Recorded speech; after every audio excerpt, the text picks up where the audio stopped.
En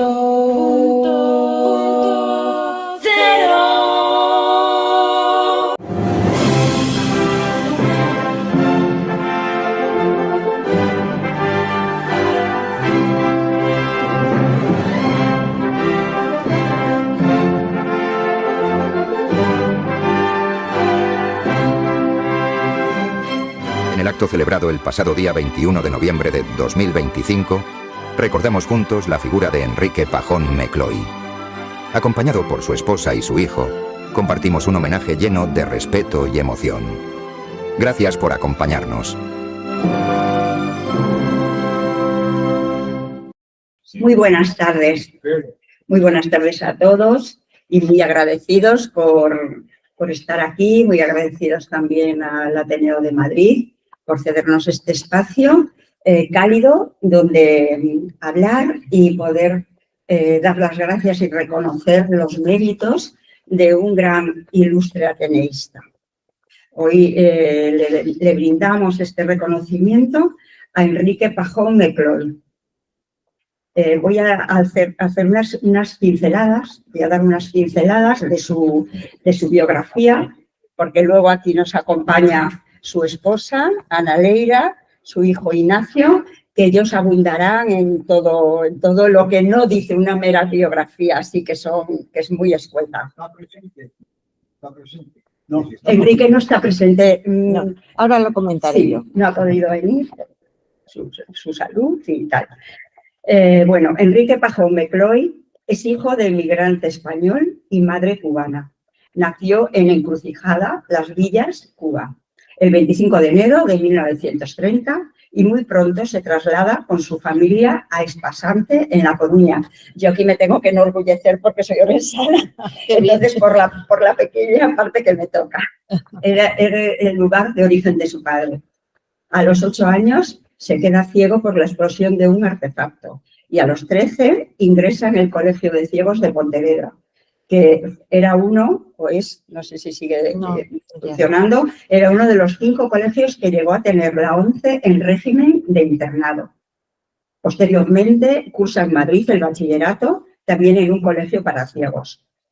Cursa años de la carrera de pedagogía y en el año 1972 se doctora cum laude en Filosofía y Letras en la Universidad Complutense, con una tesis titulada Psicología Profunda y Ceguera, publicada por la editorial Fragua de Madrid en 1972, siendo el primer ciego que obtiene el grado de doctor en España. En julio de 1966 ingresa como socio en el Ateneo de Madrid, condición de socio que mantiene hasta el día de hoy, y nosotros, los que somos ateneístas, queremos emularlo porque se es ateneísta hasta el final. Y con que le dure mucho esto, todavía muchos años. En julio, afiliado al Ateneo, afiliado a la Organización de Ciegos de España, ONCE, fue director de la imprenta nacional Braille desde 1957 a 1960, único sistema de lectoescritura que entonces permitía comunicarse, expresarse y pensar a las personas ciegas y con deficiencia visual severa. A partir de esa fecha fue director de la sección de cultura de la ONCE hasta 1981, tareas que compartió con la representación en el Consejo Mundial de Braille como delegado para la zona de lenguas española y portuguesa, con la vicepresidencia del GIA, Agrupación de Intelectuales Ciegos, radicada en París. En 1963 funda la revista Sirio y la dirige hasta 1964. Durante su dirección, introduce el sistema de audiolectura denominado libro hablante para las personas con dificultades de visión y transforma el préstamo de libros Braille en préstamo a domicilio, lo que incrementa espectacularmente la demanda y la lectura. Ha asistido a numerosos congresos internacionales y en octubre de 1973 se le concede el premio Dr. Evi Brown por su labor en el desarrollo de la cultura. A partir de 1973 imparte clases de historia comparada en las religiones en la Facultad de Historia de la Universidad Complutense de Madrid hasta 1979. Su actividad investigadora registra un amplio abanico que abarca desde la problemática psicológica a la investigación metafísica, la crítica literaria y la creación literaria. La dimensión más enriquecedora de la obra de Enrique Pajón Mecloy aparece vinculada a sus investigaciones filosóficas en torno al concepto de irrealidad como desencadenante de todos los procesos culturales de la humanidad, así como de todos aquellos temas que han dado lugar a los conflictos humanos más graves. Ha publicado un total de 15 libros y numerosos artículos en revistas especializadas. Letras OR del Diccionario de Filósofos Españoles, publicado por el Consejo Superior de Investigaciones Científicas, Hombres y Documentos de la Filosofía Española. Y bueno, ahora aquí tenemos a dos también, además de familiares, dos expertos en su vida, más que ninguno, ¿no? Y no quiero acabar así mi pequeña intervención sin decir que otros dos ateneístas, que son integrantes de la agrupación Francisco de Goya, quieren manifestarle a don Enrique su infinito agradecimiento. Son Francisco Forte y Antonio Peralta Elvira, que no están aquí, Paco vendrá seguramente en un rato, nacidos 3 décadas después que él, y tuvieron la facilidad de disponer del braille, del libro hablado, lo que les facilitó bastante haber podido cursar estudios para obtener sus respectivas licenciaturas. Así que le dan muchísimas gracias a don Enrique. Y a continuación... Muchas gracias, Carmen. Y estupenda la enumeración que has hecho biográfica, en la que yo voy a insistir en algunos puntos. Voy a insistir en... ¿Se me oye bien por ahí? ¿Y qué pasa? Hay que acercarse. Te voy a dejar el mío, que eso es poco. A ver, vamos a hacer intercambio de micros. Y este es así como más. Bueno, pues ahora se me oye bien, ¿verdad? Bien. Bueno, pues yo voy a hablar aquí de una persona, Enrique Pajón Mecloy, y sobre todo quiero señalar su tarea cultural en pro de la dignidad de los ciegos. O sea, su trabajo nunca fue un trabajo en el que él fuese el objetivo de engrandecimiento de su trabajo.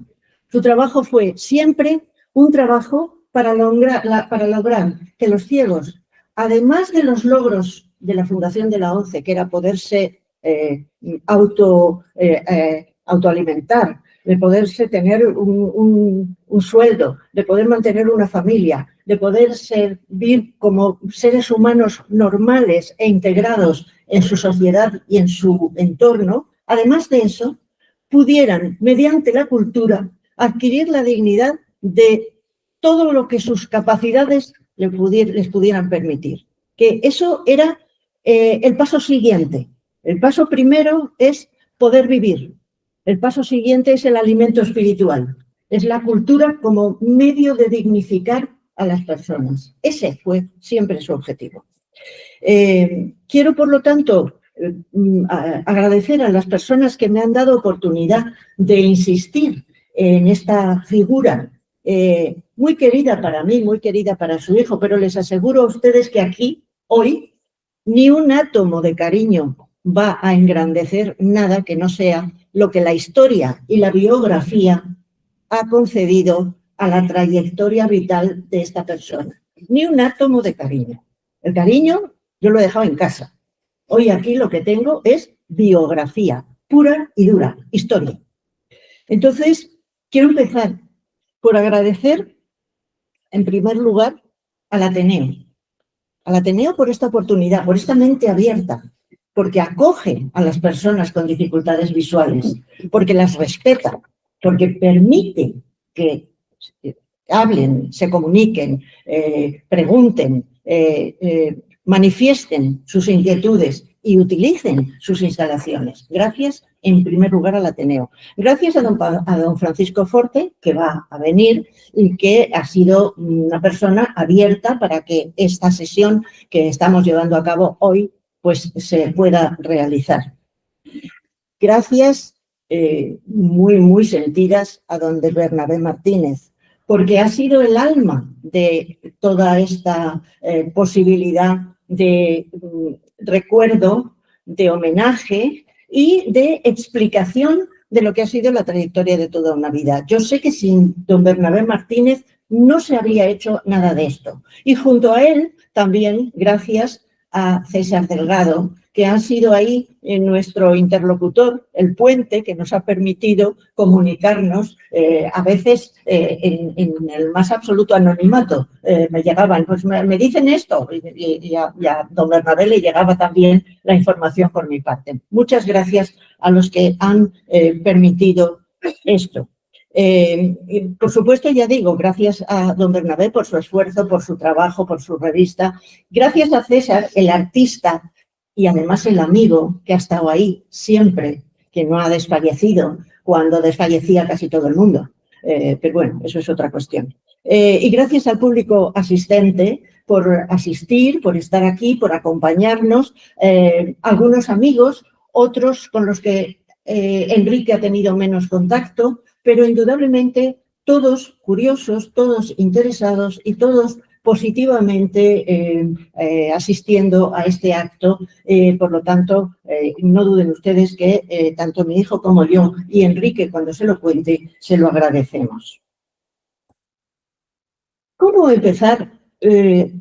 Haciendo apostillas, que es lo que yo le voy a hacer a Carmen en la sesión de hoy para hablar de Enrique Pajón Mecloy.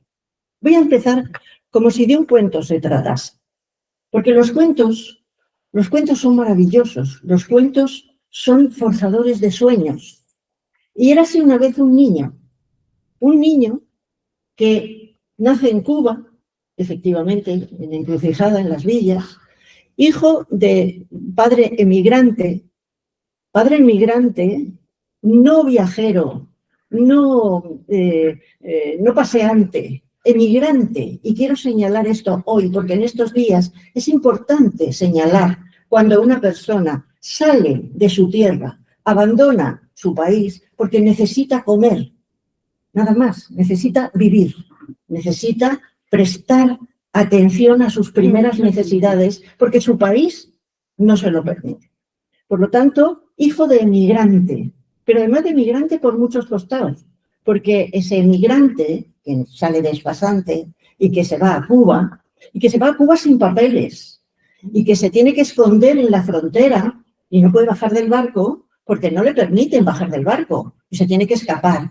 Bueno, pues ese emigrante se casa con una cubana, hija de emigrantes irlandeses, con lo cual Enrique Pajón Mecloy es hijo de emigrantes gallegos, nieto de emigrantes irlandeses y español, porque a los 2 años su padre vuelve a Galicia, vuelve a Espasante y se instala ya definitivamente en Espasante y nunca más vuelve a Cuba.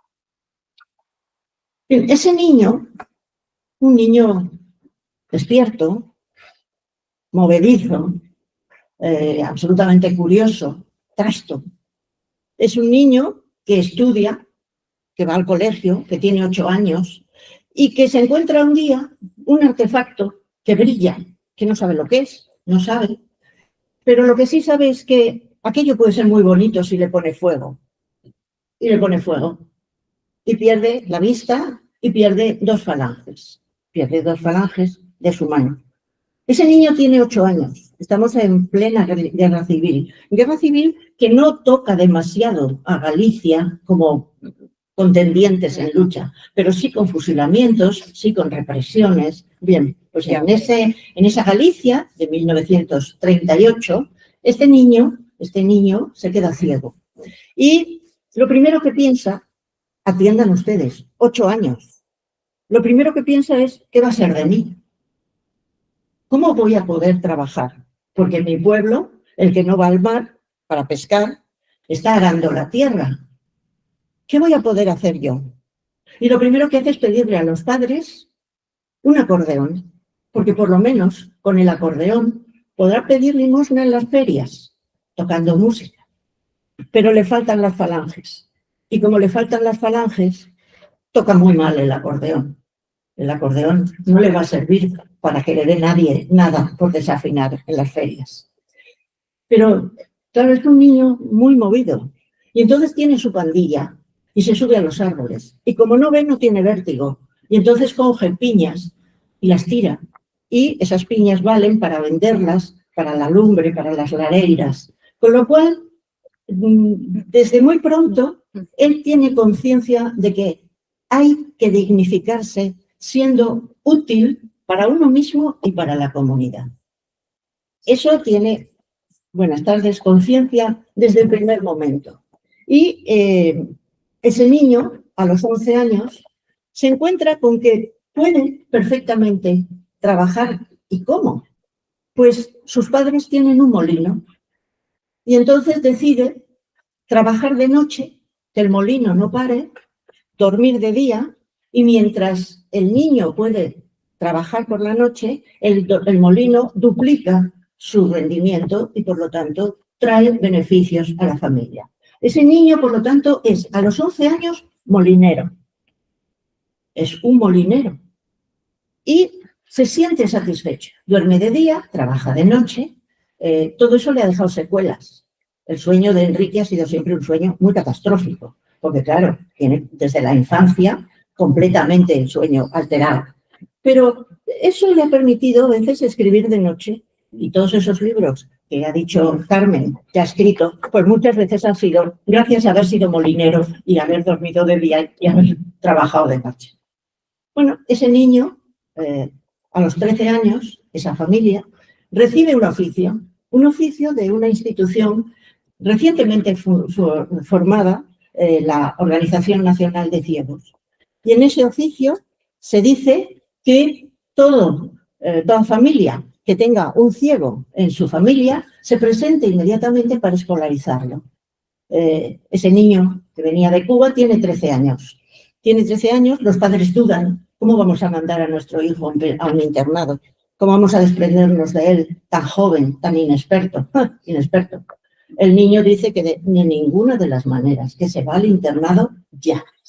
Y se va a Pontevedra, al Colegio de Ciegos, como bien ha señalado Carmen, y ingresa en el Colegio de Ciegos para hacer las primeras enseñanzas. Él había ya estudiado, él sabía leer y escribir, pero ya no puede porque ha perdido la vista, pero aprende braille, hace la primera enseñanza, después se traslada al Colegio de Ciegos de Madrid, hace el bachillerato y cuando termina su estancia en el Colegio de Ciegos ha hecho magisterio, tiene el diploma de francés y empieza pedagogía. Carrera que tiene que interrumpir. ¿Por qué? Pues porque entra hace primero oposiciones y obtiene los cargos de técnico en imprentas y bibliotecas Braille, después de jefe administrativo, y con las dos oposiciones él ya tiene su sueldo y su trabajo asegurado en la ONCE. Por lo tanto, lo tenemos con 27 años aproximadamente, que va a ser, porque enseguida que llega, trabaja bien, es listo, y enseguida que llega puede llegar al nombramiento de director de la Imprenta Nacional Braille. Estamos en 1957, como ha dicho Carmen. En 1960 es la fecha crucial para él. La fecha crucial es jefe nacional entonces don Ignacio Satrústegui, es un ciego distinguido, culto, procedente de familias acomodadas y distinguidas del norte de España, y es una persona que entra con muchas ganas de hacer cosas. Es ciego por la batalla del Ebro, se ha quedado ciego esta persona, y entra con muchas ganas de ayudar. Y también con muy pocas ganas de quedarse con dinero que no le pertenece. Su sueldo es un sueldo honorífico, no cobra nada. Esto hay que decirlo en estos tiempos, donde el poder nunca es honorífico. Esto hay que decirlo, hoy más que nunca. Bien, y entonces a don Ignacio se le ocurre, hablando con Enrique Pajón, hay 11 secciones en la 11, crear una sección más, la sección de cultura de la Organización Nacional de Ciegos, y poner al frente de la sección de cultura de la Organización Nacional de Ciegos a Enrique Pajón. Esta es una fecha crucial, como muy bien ha aparecido en esa biografía. ¿Por qué es una fecha crucial? Pues porque en esos momentos los ciegos tienen que, para leer, ustedes, los que no tengan relación con las personas invidentes, pues no tienen por qué saberlo. Pero los libros en braille son unos tomos enormes con un volumen tremendo en el momento en que un libro, una novelita corta, puede tener 10 o 12 tomos. Pensar en que un ciego tiene que ir a la biblioteca, que entonces estaba en la calle de Almirante, en Madrid, y recoger su libro, un tomo, 2 tomos, no se puede llevar los 10 a la espalda, pues resulta que la lectura es algo penoso en aquel momento para las personas sin vista. ¿Qué hace Enrique Pajón en los primeros momentos que llega a la sección de cultura? Crear la biblioteca circulante, es decir, crear el servicio a domicilio para lectura de los ciegos. Con lo cual, el ciego llama por teléfono, necesito tal libro, se lo traen a casa, lo lee, llama por teléfono, pues van a recoger este libro, estamos resueltos. Bueno, eso lo crea, es lo primero que crea. En segundo lugar, viaja a Londres y entra en contacto con las instituciones de ciegos más avanzadas de Europa, la institución que dirige John Jarvis. Todo esto que les voy a decir a ustedes, perdonen que me pare, todo esto está documentado, ¿eh? Esto no es algo que yo me estoy ahora inventando porque quiero deciros muchas maravillas. No. Papeles, papelitos que para todos los investigadores que quieran utilizar. Y para el futuro, si es que el futuro se ocupa de algo de lo que estamos haciendo en el presente, papeles que están y que tiene todo el mundo, debe tener todo el mundo acceso a ellos. Muy bien, pues desde esa visita a Londres se entera de que existe un libro hablado para ciegos que permite que los libros grandes, enormes, de un volumen que no se pueden manejar, se puedan transcribir en vez de a braille en una lectoescritura y que esas novelas, estoy hablando de novelas Vargas Llosa, García Márquez, Kafka, todos esos autores en 1960, a partir de 1960, están a disposición de los ciegos que quieran leerlos, estaban a disposición de los ciegos. No estoy hablando de la hoja parroquial, que el que quisiera leerla podía pedir que se la grabasen. No. Estoy hablando de la mejor literatura, de la mejor filosofía, de la mejor cultura. En esos momentos, 1962. Bien, la tarea ha comenzado, pero la tarea no va a terminar. Además de esto que les estoy contando, pues a Enrique Pajón se le ocurre fundar una revista, Sirio. Sirio es la estrella más brillante, pero es esa estrella más brillante que quiere marcar la ruta para que las personas sin vista puedan alcanzar las mayores cotas culturales que sus capacidades les permitan. En esa revista, lo primero que hace es dedicarle un número a Luis Braille. Después va a venir un número dedicado a En la ardiente oscuridad de Antonio Buero Vallejo. En ese número dedicado a Luis Braille aparece el maestro de Luis Braille. Es que ustedes ya lo saben, yo no les voy a descubrir nada. Una persona sin maestros no llega a nada. El problema es que cuando te quitan delante de los maestros, no se llega a nada. Eso tenemos que estar muy atentos. Las nuevas generaciones de videntes y de ciegos, lo primero que tienen que tener claro es que, sin respeto a esos maestros que les han precedido, nunca, por mucho dinero que puedan ganar, serán nadie. Muy bien, pues entonces en ese momento se crea la revista Sirio. Y en ese primer número, Valentin Agüí, aparece su frase, un escrito que va a dar lugar después a que Buero, amigo íntimo de Enrique Pajón, escriba el concierto de San Ovidio. Pues una vez que aparece ese escrito de Valentin Agüí, Valentin Agüí como maestro reivindica la necesidad de enseñar a leer a los ciegos. Y como maestro de Luis Braille inventa el braille gracias a que ha tenido un maestro que es Valentin Aui. Muy bien, tenemos la revista Sirio, estamos en el año 62-63, como ha dicho Carmen. En esta sección de cultura, hay que decirlo, ¿qué hace Enrique?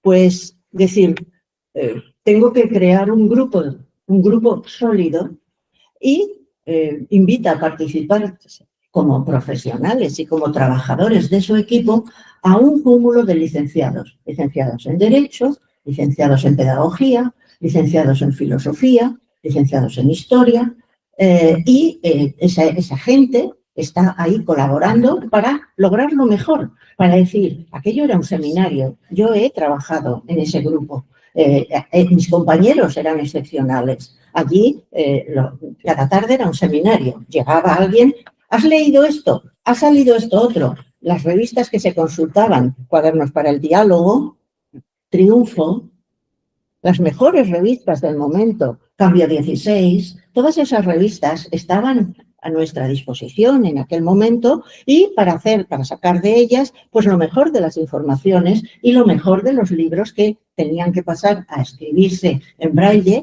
o a dictarse en el libro hablado. Muy bien. En el 72, Buero,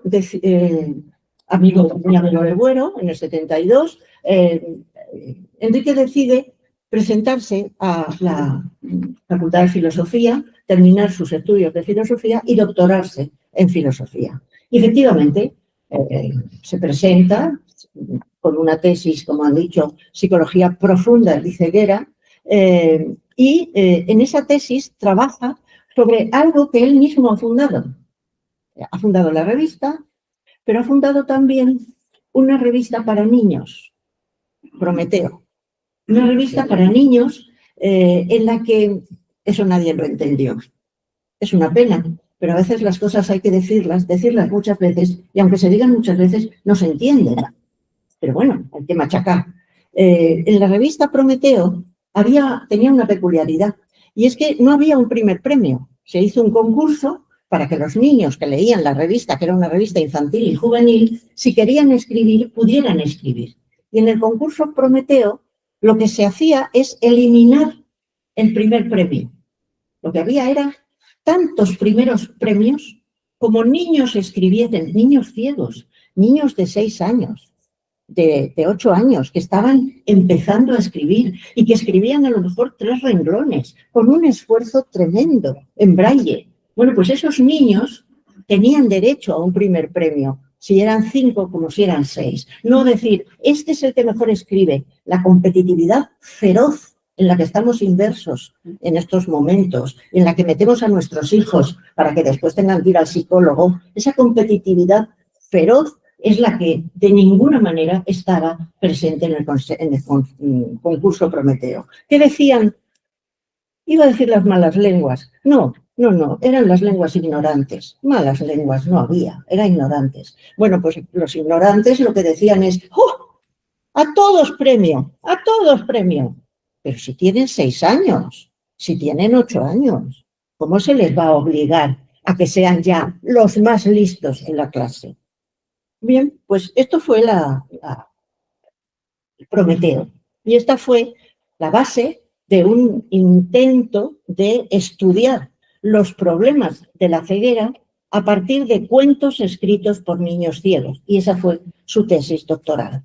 La tesis doctoral en la que el final de la tesis doctoral, el último capítulo, pedía, por favor, que se estudiase en profundidad la integración de los niños ciegos en colegios de videntes. Que se estudiase, no que se negase. Esta integración que se hace ahora, que no sabemos si va bien o va mal porque no hay estudios, esto, lo que pedía en el año 72 Enrique Pajón, es que se estudiase y que según el daño psicológico, si lo hubiera, se procediese o no se procediese. Como digo, se doctora, es el primer ciego que se doctora en España. Hay otro ciego que se doctora en Alemania, que es el primer ciego doctor, pero doctorado en Alemania. En España es Enrique Pajón.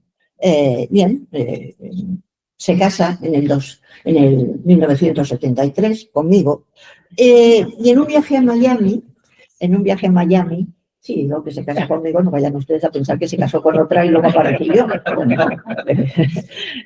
Se casa y en un viaje a Miami le dan un premio, el premio E. Bill Brown, que muy bien ha señalado Carmen también, por su contribución al desarrollo de las personas ciegas, al desarrollo cultural. A continuación, como ya está doctorado, consigue una plaza de profesor ayudante en la Universidad Complutense, profesor de Historia Comparada de las Religiones, en la que permanece 7 años. Durante todos estos años, estamos ya, fíjense ustedes, en el 73.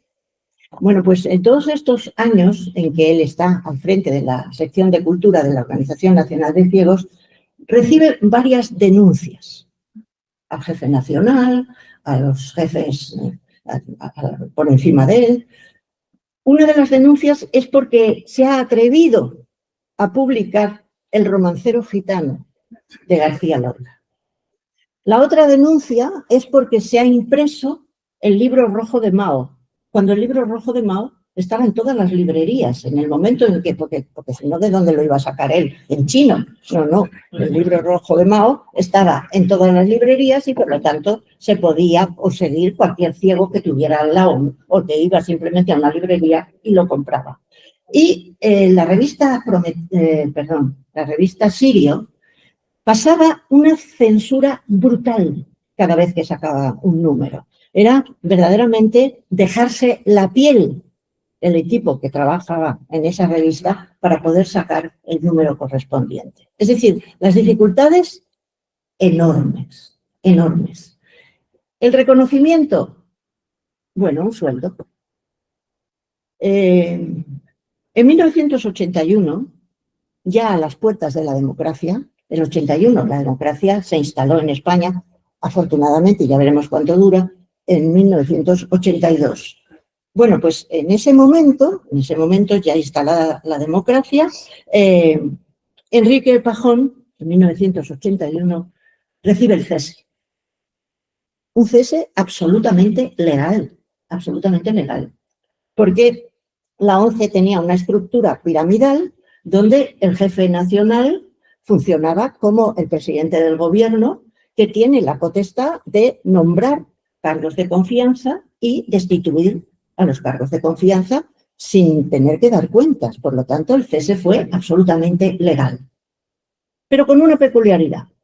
Enrique Pajón recibió un oficio, se le comunica a usted que con fecha tal cesa usted en su cargo, pero de la misma manera que Mazón, tampoco se le agradecieron los servicios prestados. Es decir, que de la misma manera que a un individuo que tiene a su cargo y en su espalda 200 y pico muertos, no se le reconocen los servicios prestados porque no ha prestado ningún servicio, a un señor con esta trayectoria intelectual y vital no se le reconocieron los servicios prestados. No necesito comentarios. Después del cese en estas condiciones, en el que no hubo ni una palabra de protesta. Ni una palabra. Hubo amigos, pero eso es otra cosa. Pero un escrito de protesta no se dio. En 1988, ya retirado de su cargo, Enrique se retira, tiene dos posibilidades. Tiene la oposición de jefe administrativo y tiene la oposición de técnico en biblioteca y se dedica a trabajar en la biblioteca y leer sus libros, los libros que le llevan para corregir. Y bueno, encantado, nadie está encantado y pasa. Pero tiene ideas y entonces propone a la jefatura de la ONCE, propone que si es posible crear un aula de cultura donde poder estar pues dando ciclos de conferencias, personalidades de la cultura española. Y le dicen que sí, Con motivo de la conmemoración en el año 1988 de los 50 años de la fundación de la ONCE se funda en 1938, pues a los 50 años, en el 88, se inaugura el aula de cultura Tiresias. Y en ese aula de cultura Tiresias participan con invitación que era coger el teléfono y decir, oye, que existe el aula de cultura, ¿te interesa? Bueno, pues ahí participaron Pedro Laín Entralgo, es rector de la Universidad Complutense, escritor, catedrático de Historia de la Medicina, filósofo. Juan Roz Carballo, escritor, colaborador de ABC, médico, psicólogo. José Luis López Aranguren, catedrático represaliado y luego repuesto de la Facultad de Filosofía de la Universidad Complutense.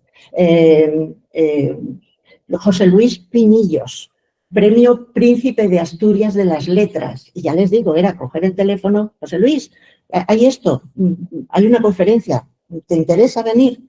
José Luis, ¿cómo no? Ahí me tienes. Y la ONCE, absolutamente soportando eso. El primer año, el primer ciclo. Eso se lleva a cabo, varios catedráticos de la universidad, de las universidades de Barcelona, de la Universidad de Madrid, llegan allí, dan sus conferencias. El primer ciclo en el auditorium del Colegio de La Habana, del centro de La Habana. El segundo ciclo empiezan las dificultades. Siguen viniendo los mismos, pero se corta la calefacción en un día de nevada. No se permite aparcar a las personas que llegan. Roz Carballo, entre ellas, diciendo que no, que ahí no se puede aparcar, que se aparquen en la calle y echen dinero en los controles. Roz Carballo diciendo, pues si no quieren que venga, me voy. Eso lo he vivido, ¿eh? Bueno, no saben ustedes el alivio que supuso para mí que se acabase el aula de cultura Tiresias, porque he pasado tanta vergüenza ante las mayores personalidades de la cultura española de su tiempo, tanta vergüenza, que cuando se acabó, los dos dijimos, qué bien, se acabó. Adiós a todo esto que podría haber sido un orgullo para quien hubiera sabido aprovecharlo, pero que lamentablemente no lo fue. Y bien, ¿cuál es? Y con esto voy a terminar para darle paso a Maite. O a Enrique, como organicéis, a Ignacio, perdón. ¿Cuál fue el sueño incumplido de Enrique Pajón? Porque es que, aunque lo jubilaran, tendrían que haberlo matado para que dejase de soñar. Y para que dejase de soñar en dar a los ciegos la dignidad que los ciegos se merecen. Tendrían que haberlo matado y no lo mataron, afortunadamente.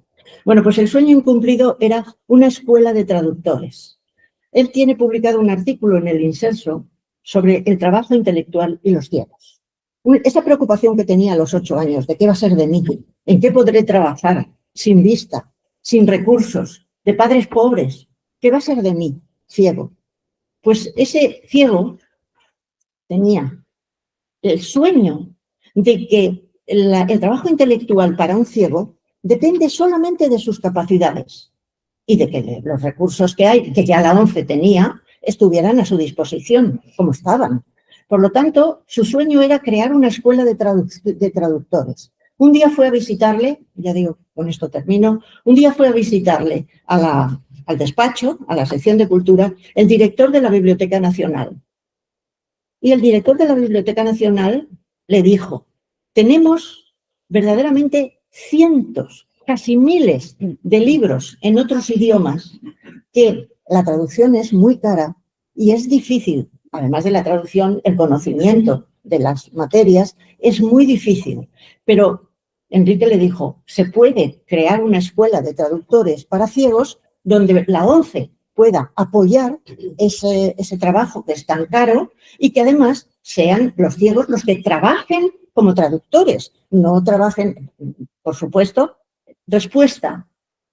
Claro, hasta los subnormales que venden el cupón de traductores intelectuales. Miren ustedes, cada cual en sus posibilidades. El cupón no estaba reservado, nunca estuvo reservado para subnormales. El cupón era algo muy digno, donde muchas personas conseguían ganarse la vida vendiendo cupones. Por lo tanto, no era de ninguna manera ni un agravio ni un desprecio. Pero personas que podían hacer una carrera de traducción e interpretación podían convertirse en traductores y en intérpretes. Bueno, pues ese sueño quedó escrito en un artículo sobre el trabajo intelectual en los ciegos y nunca se llevó a cabo.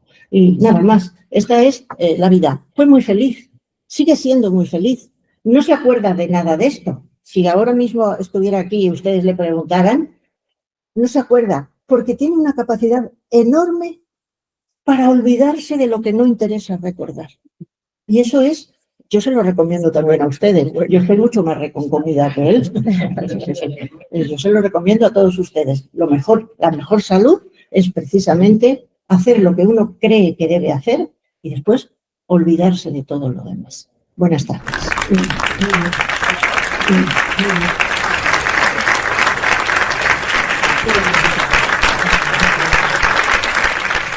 Buenas tardes y disculpar, tengo que pediros disculpas por haber llegado tarde, pero bueno, pues como dicen a los jóvenes, a mí la vida no me da para más. Estoy dando clases a gente mayor de clases de arte y claro, no las podía dejar yo diciendo, oye, es que tengo otro compromiso en el Ateneo. Y me decían, ya, pero ahora estamos nosotras. O sea, y eso es algo que bueno, para mí es muy importante y sobre todo, bueno, pues muy gratificante. Cuando a mí me dijo Paco Fuerte que tenía que presentar este acto de Enrique, la verdad es que yo a Enrique personalmente no lo conozco, pero sí que empecé a leer cosas y me documenté y verdaderamente tú lo has dicho.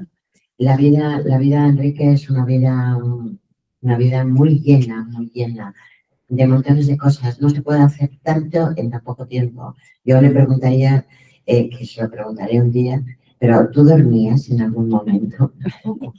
Porque claro, ha hecho muchísimas cosas, pero lo más importante para mí es ese afán de superación. Yo en mi época laboral he trabajado mucho con personas con discapacidad visual y de hecho los mandaba a la ONCE y yo sé lo que es este tipo de patologías que bueno, pues se sienten como que bueno, es que a ver cómo lo consiguen. Y sin embargo, el afán de superación de Enrique ha sido increíble. Pero no solamente él, sino ha ayudado a transmitir ese afán de superación. Porque se puede tener una discapacidad, todos en algún momento, unos que se ven en otras cosas que no, pero todos en algún momento arrastramos algún tipo de discapacidades. Pero sin embargo, la visión es algo que hay que ser muy fuerte, muy valiente para ir para adelante y superarlo. Y realmente es que no veo ningún tipo de dificultad porque pueden hacer todo lo que consideren y así es, de verdad. Yo lo que sí he estado mirando también en el currículo, vamos, en la vida de Enrique, es que efectivamente la ONCE, yo al menos he tenido mucha relación con la ONCE, y ya digo, en mi época laboral, y a mí me parece que es una institución que funciona fenomenal, que da cabida a muchísima gente que en otras épocas hubiera sido impensable darles esa oportunidad. Y cuando yo llegué al momento donde vi que Enrique había hecho el tema de los audiolibros, me pareció un tema tan impresionante, porque verdaderamente ellos tenían muchísima dificultad en ese momento. Ahora, que ya en su última época laboral, vamos a llamarlo de alguna forma, ese proyecto maravilloso que tenía no hubiera salido a la luz, yo no llego a entenderlo. Lo único que podría decir es que si todos conocéis la fábula de la luciérnaga, pues sabemos que precisamente a lo mejor no llegó porque no querían o no podían soportar verle brillar. Y Enrique a lo largo de su vida ha sido un hombre, seguirá siéndolo, un hombre que brilla. El tema de estos grandes hombres, yo no sé si vosotros habéis visto una película que a mí me encanta, por cierto, que es de un replicante que viene del más allá, de otros planetas, que viene con una experiencia de montones de cosas. Y en esa película hay un momento determinado, cuando ya se tiene que ir, claro, dice, es que no os des cuenta de la cantidad de recuerdos que yo tengo, las cosas que he visto, todo lo que han mencionado, Pero es que el día que yo me vaya, mis recuerdos se perderán como lágrimas en la lluvia.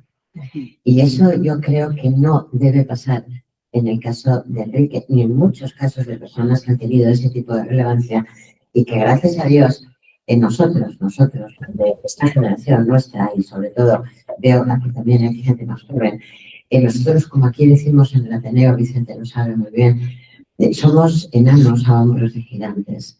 Y para mí Enrique es un auténtico gigante. Yo poco tengo que decir ya más, nada más que el orgullo que siento de estar aquí. Para mí es un auténtico honor. Y además que personas como Enrique a mí me hacen aprender. Y yo no quiero que eso se pierda. Dar las gracias también a Bernabé, Julián, como siempre, amabilísimos. Sácanos guapos, por Dios. De alguna forma, pero sácanos guapos. A mí en estos homenajes para nosotros, para el Ateneo de Madrid, es un auténtico honor poder dar cabida a personas como Enrique, dar este homenaje. Tengo que agradecer también a Carmen, bueno, Carmen, que no puedo, que no me da tiempo, yo estoy aquí. Y Carmen es como, decimos en mi tierra, como el bolero. Si tú me dices ven, lo deja todo. Totalmente. Para mí, insisto, es un auténtico honor. Tenemos también, y bueno, todos lo conocéis, yo lo acabo de conocer ya por lo bajo, eres Ignacio, ¿verdad? Porque claro, llegas y sonríes y dices, ¿y ahora qué hago? No sé por dónde van, no sé qué tengo que hacer, pero bueno, en fin, yo he aprendido de mis mayores y sea. Ignacio, yo he leído tu currículo, que también es muy interesante. Eres filósofo, que a mí la filosofía me encanta. Pero además de filósofo, bueno, eres editor y sobre todo dando un premio, no sé si lo habrá dicho Carmen, me imagino que sí, que te dieron un premio por, lo tengo por aquí apuntado, la vasija, la tinaja de cristal, ¿no? La tinaja es mucho de mi pueblo, eso de tinaja. A mí me recuerda a mi pueblo las tinajas del vino, o sea, eso. Y ¿cómo es posible? O sea, yo pregunto, que, porque claro, a ti te viene de casta el hecho de que tu padre, me imagino que le veías ahí con los libros, estudiar, ahora reír, o sea, poner los guapos que nos tiene que sacar guapos por la página. Yo me imagino que vivir con un hombre del intelecto de tu padre, trabajador, trabajador, incansable, para los hijos es un poco difícil ese tema. Yo me imagino que, no sé si tú te ponías metas, se las ponía él, no lo sé. Pero lo que está claro es que sigues una buena trayectoria. Y yo te pregunto, ¿tu padre también te ayudó en el tema de poder, a la hora de, eres editor, eres escritor, pero sobre todo te dedicas a las artes escénicas también, ¿no? O sea, y todo eso, qué interesante, ¿no? La filosofía, con todo eso. ¿Te echó una mano tu padre o salió así de ti? Y bueno, cuéntanos algo también de ti y un poco de tu padre, que ya tu madre lo ha hecho muy bien. Pues sí, desde luego fue así. Para mí ha sido evidentemente un referente.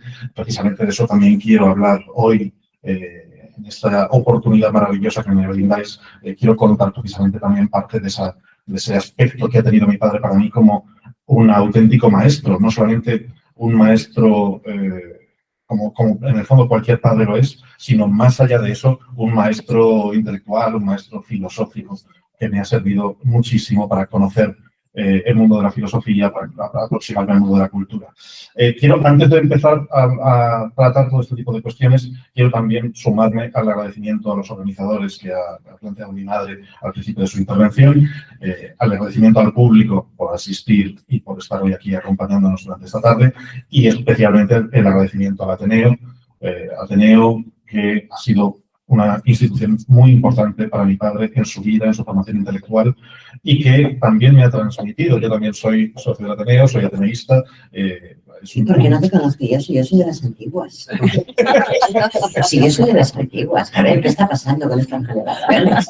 He tenido mucho contacto con la sección de filosofía y hemos hecho aquí muchas actividades. Conozco muy bien esta sala y estoy, de hecho, encantado de volver porque hacía tiempo que no pasaba. Y es un vicio que me transmitió. Te llamaremos para votar. Quiero también plantear que para mí es una ocasión muy especial este momento, una ocasión muy especial para poder hablar, porque lo que quiero hacer aquí, la intervención que quería tener, es fundamentalmente una intervención que tiene que ver con la posición filosófica de mi padre. Hemos comentado la biografía de mi padre, y es una biografía fascinante. Su obra es muy amplia, pero él habría dicho específicamente, sobre todo a él, lo que más le importa de su propia tarea, de su propia obra, es su obra como filósofo. Y su obra como filósofo me parece que es algo que hay que valorar, que hay que poner en valor, que hay que tratar como lo excepcional que realmente es. Gonzalo Díaz Díaz, en un texto que se ha mencionado ya aquí, Hombres y documentos de la filosofía española, cuando trata la figura de mi padre, divide la obra de Enrique Pajón Mecloy en varias secciones temáticas diferenciadas. Habla de secciones distintas en las que ha articulado su trabajo. Una sección dedicada a la investigación psicológica, se ha mencionado también ya aquí, esas interpretaciones inéditas que llevaba a cabo de psicología profunda a través del análisis de varios miles de trabajos literarios realizados por niños ciegos, que desembocó en su tesis doctoral primero y después en su libro Psicología de la ceguera de 1974. Una sección de su trabajo vinculada con estudios de crítica literaria, que también ha sido importantísima y por la que se le cita con muchísima frecuencia, estudios sobre dramaturgia sobre todo. Ahí creo que probablemente es donde se encuentra mi raíz de vínculo con las artes escénicas. Estudios sobre la dramaturgia de autores como, sobre todo, Antonio Moro Vallejo, aunque también trabajó sobre la dramaturgia de autores como Santiago Martín Bermúdez, como Jesús Campos. Ha hecho diferentes estudios de obras de dramaturgos, aunque sobre todo al que ha prestado más atención es Antonio Moro Vallejo, al que dedica 2 de sus libros, El Moro Vallejo y el Antihéroe, de 1986, y El teatro de Antonio Moro Vallejo, Marginalidad Infinito, de 1991. Y muchos más artículos, muchos más estudios, muchos más capítulos de libro. Una tercera sección, que sería su obra literaria, también es autor de literatura, un autor de literatura simbólica, llena de signos interpretables, llena de filosofía, llena de impulsos pacifistas, en la que escribe 2 novelas y un texto que recoge relatos. La novela Paisaje de una palma al fondo, de 1993, la novela Manifiesto del que se muere, también de 1993, y el texto 2 relatos diferentes, de 1997. Y, por último, recoge Gonzalo Díaz, la última sección, dice que es su obra filosófica. Su obra filosófica, que es, desde mi punto de vista, la parte central, la parte principal de su trabajo intelectual, la que ejerce de eje de todo lo demás. Y es la parte de su trabajo en la que me voy a centrar en estos minutos. Voy a tratar, sobre todo, de intentar dar cuenta de en qué consiste la filosofía de Enrique Pajón. Para empezar, ¿qué textos componen ese apartado? ¿Qué textos componen su trabajo filosófico? Pues, en primer lugar, algo que él llama con frecuencia la trilogía del ser, que son 3 estudios, 3 ensayos filosóficos independientes pero profundamente vinculados, titulados El ser y el hombre, de 1989, El ser y la libertad, de 1992, y Ser y pensar, de 1995, que componen un panorama conjunto, una perspectiva amplia, conjunta, que supone un primer planteamiento original y novedoso de una propuesta filosófica propia. En esa propuesta filosófica, él trata a la vez de construir, por un lado, una antropología filosófica y por otro, una ontología, que se combinen ambas, construyendo un edificio filosófico complejo y profundamente novedoso.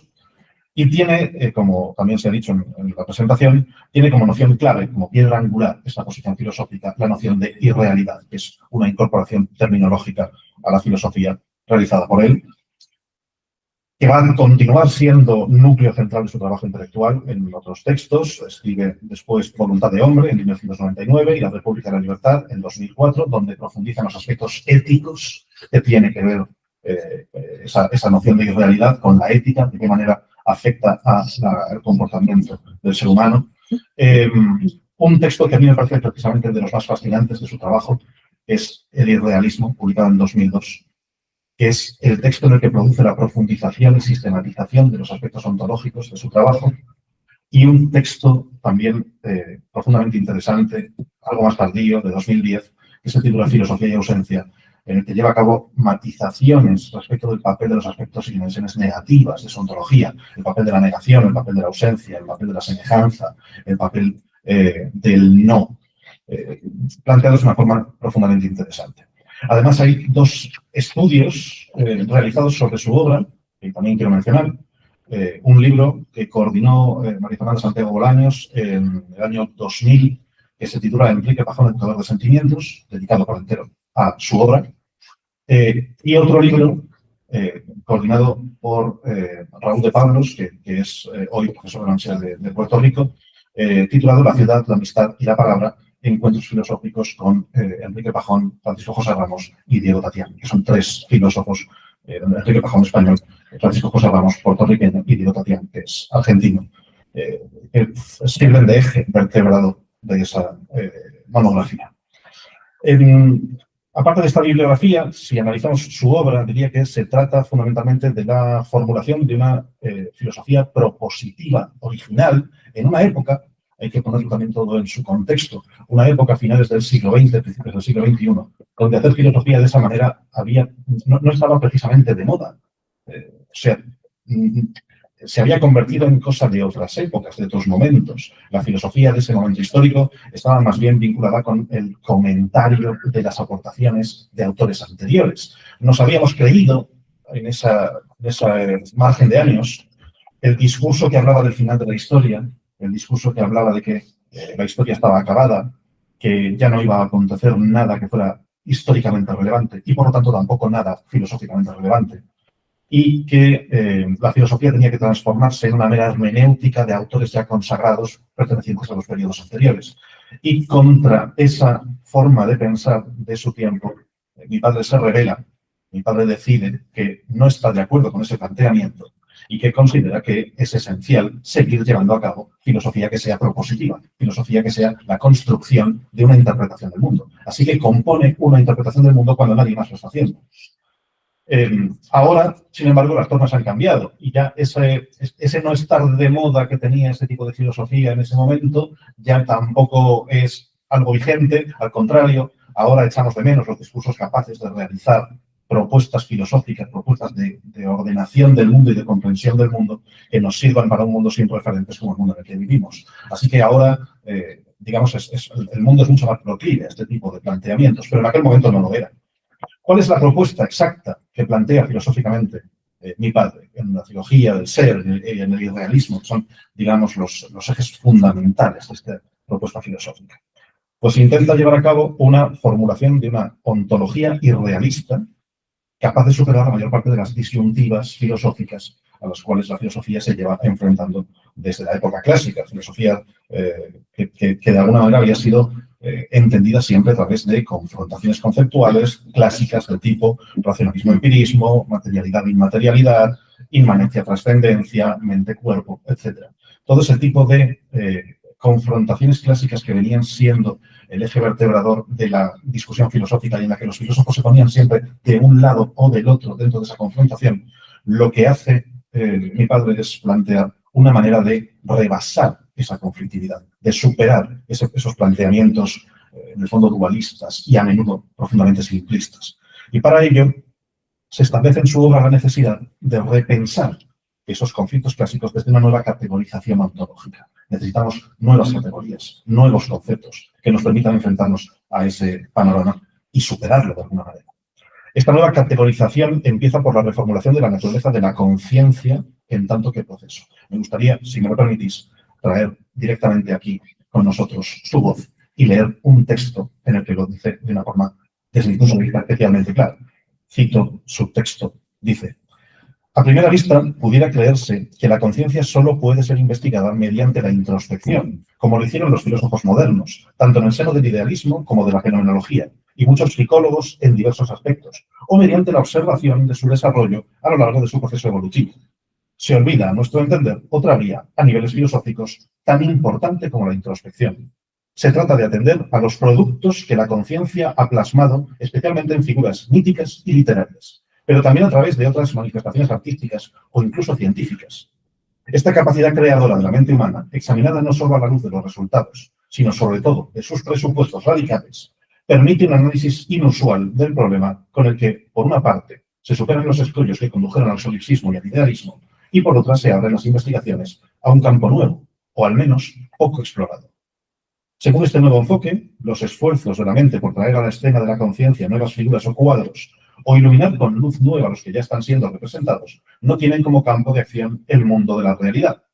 No consisten en atender de manera más intensa a lo real o en hacer una más amplia mirada. Esa búsqueda en lo oscuro es más bien una llamada, en principio, a los símbolos y a los signos, después a las irrealidades puras y, por último, a la libertad y a la nada. En las respuestas en lógica consecuencia podemos distinguir también tres momentos. Primero, un lenguaje válido para comunicar y mostrar, es la etapa del conocimiento. En segundo lugar, el lenguaje artístico, adecuado al plan de la creatividad. Y finalmente, el pensamiento, la libertad. Este proceso nos confirma, sin duda, en lo que tantas veces hemos señalado, la trayectoria seguida por el hombre de alejamiento de lo real y conquista progresiva de la irrealidad. En eso consiste fundamentalmente el trabajo filosófico de mi padre. Ahí la cita es una cita del libro Ser y Pensar, de las páginas 35-36. En eso consiste fundamentalmente, en el hacer patente esa conquista progresiva del campo de la irrealidad, que es la que permite fundamentar la acción libre del ser humano, la que permite construir las categorías básicas desde las que se pone en funcionamiento la creatividad humana. Y lo hace, en concreto, partiendo de la idea de que rebasamos ese tipo de conflictos a través del problema que supone la nada, problema filosófico de primer orden, uno de los grandes problemas filosóficos de la historia.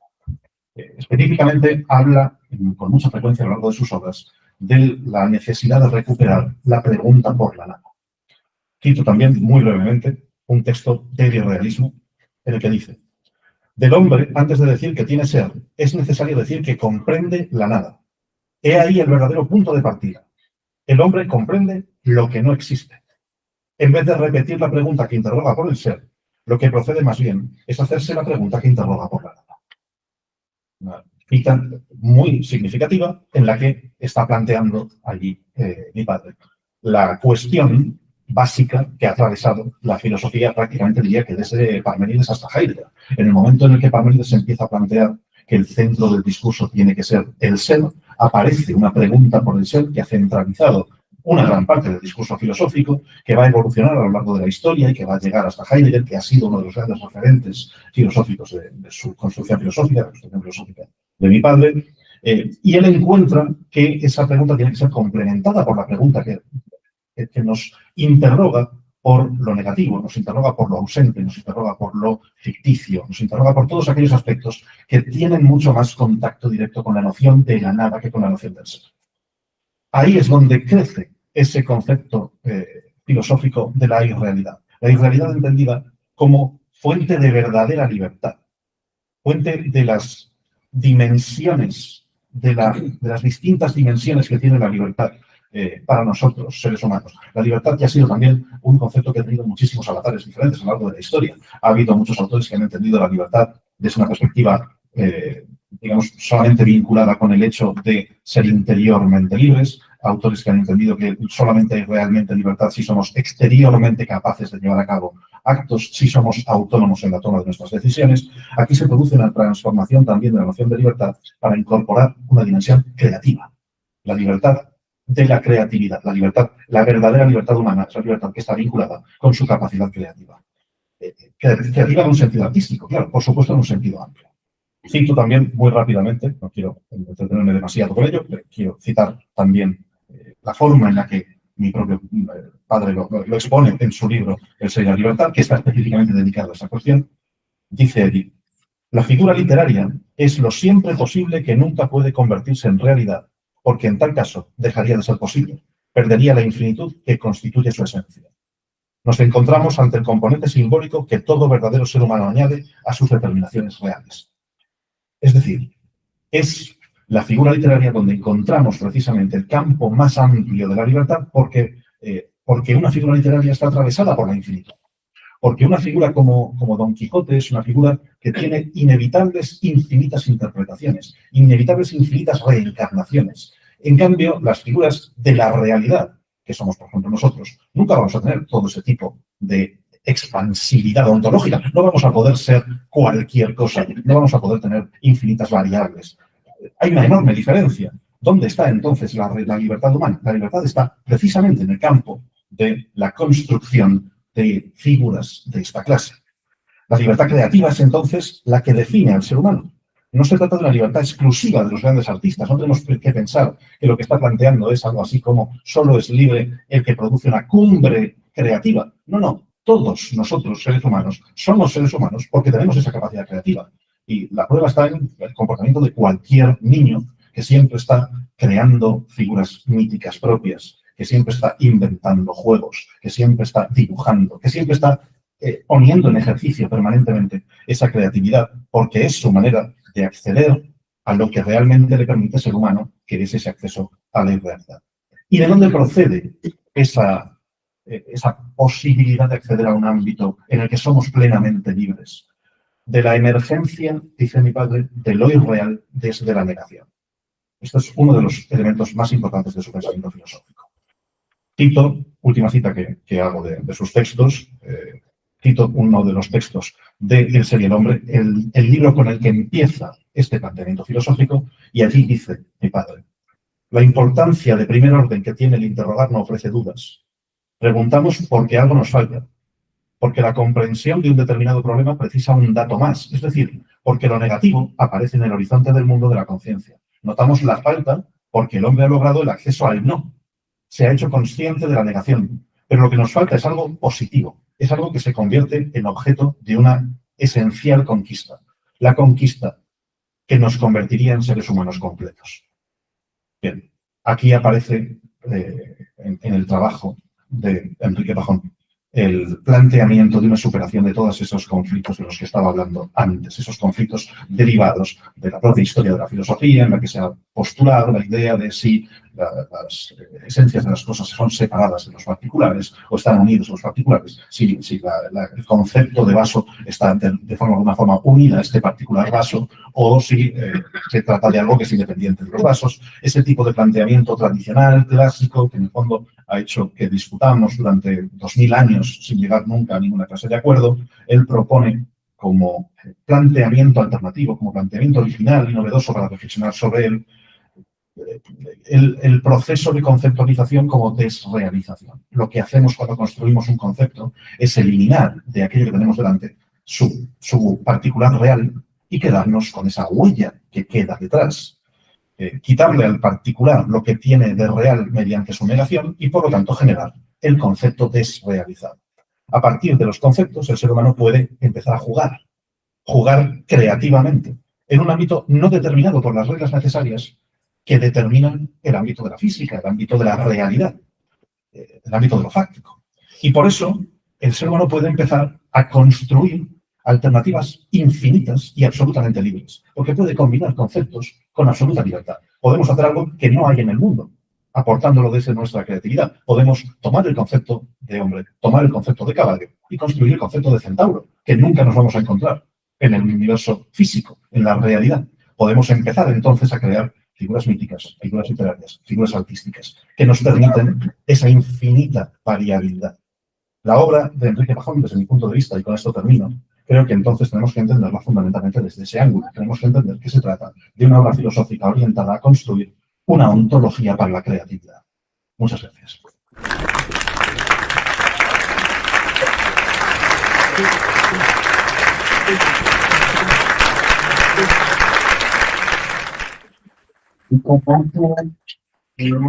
Yo creo que no se ha quedado claro. A mí la filosofía me encanta, pero claro.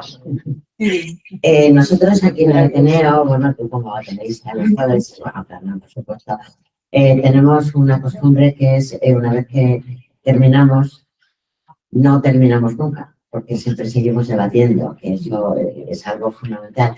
Si alguno de vosotros quiere hacer alguna pregunta o además, incluso, si no es una pregunta, un reconocimiento, unas palabras, es el momento, y lo que sí os ruego es que seáis concisos y rápidos. Estoy viendo. Bueno, sí, siempre he querido hacer eso. Bien, vale, pues no te quedes con las ganas, querida. A ver. César, Sí. tu micrófono. Tu momento. Gracias, tú ponme. Que son dos, cógemelo tú. Buenas tardes. A ver, de todo esto yo quiero hacer mención de lo que Ana María has puesto sobre papeles otro tipo de papeles, unas anécdotas que también son papeles, y rubricar algo pasándolo al plano del pragmatismo sobre rubricando las palabras y la exposición de Ignacio Pajón, ¿no? Respecto de los papeles, quiero decir que si bien estamos en el bicentenario de la invención del sistema Braille, los ciegos le debemos mucho a su inventor, naturalmente.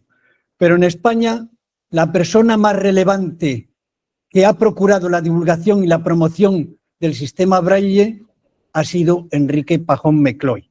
Y quiero dar una pequeña anécdota. Cuando estábamos en aquel tiempo en los internados de la ONCE, en el que yo estuve personalmente en Madrid, en una ocasión el jefe de internado nos convocó para decir que por favor reserváramos una propina para el transportista porque no daba abasto con la cantidad de bolsas de libros que estamos requiriendo en el sistema Braille para formarnos.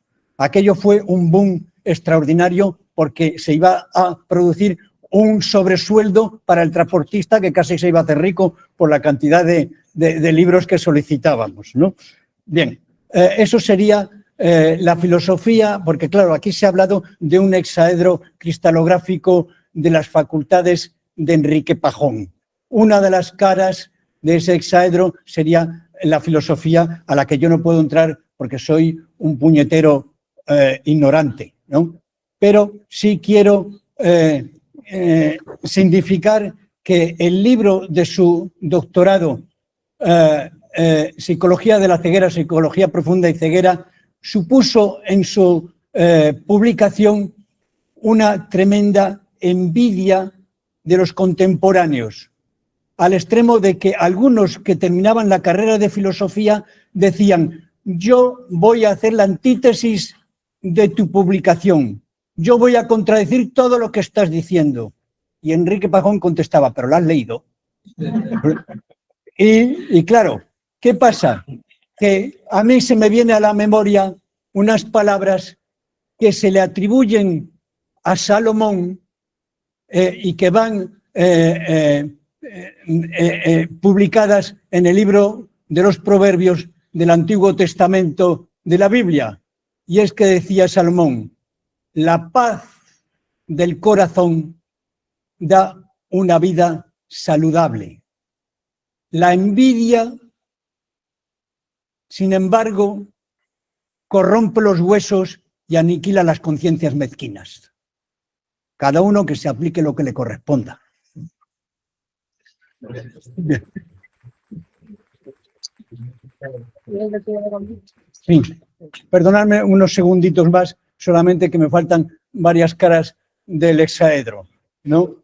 Y es hacer mención de la capacidad, no solo psicológica, sino psicoanalítica, porque los ciegos somos precisamente los más ignorantes de nuestra propia ceguera, porque no vemos a los demás, pero los demás nos ven a nosotros. Es decir, ven nuestro gesto, nuestra expresión. Y no hay otro libro que se haya escrito en España tan precioso, que es una verdadera joya, como el estudio psicoanalítico de las obras de Buero Vallejo. Es decir, todo el teatro de Buero Vallejo no se comprende en toda su profundidad si no se lee Buero Vallejo y el antihéroe, una crítica de la razón creadora, por Enrique Pajón. También tiene otra cara del hexaedro, que es su capacidad, digamos, de humanidad, es decir, su capacidad humanística. Y por eso se escribió por varias firmas ilustres un libro que se titula Enrique Pajón, Educador de Sentimientos.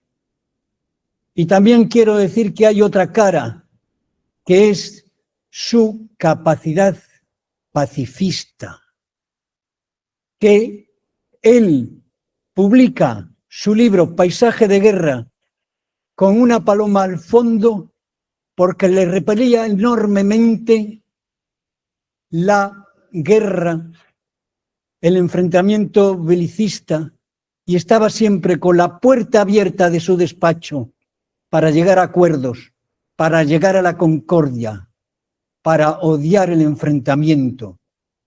Y por eso escribe este libro, que el argumento fundamental es que el enemigo no dispara. Y el enemigo del enemigo dice, pues yo tampoco, porque ¿para qué voy a disparar a uno que no dispara? Muchas gracias.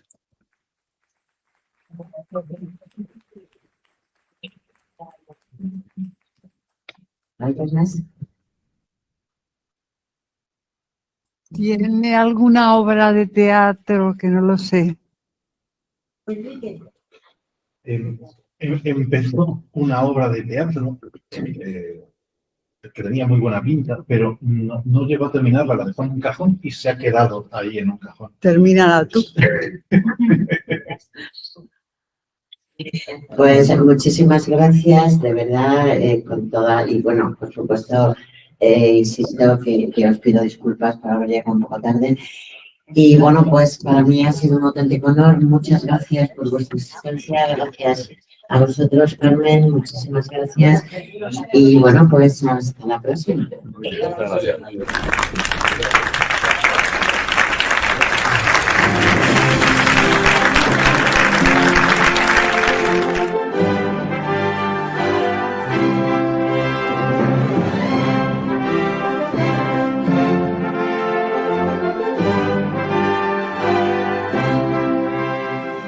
Punto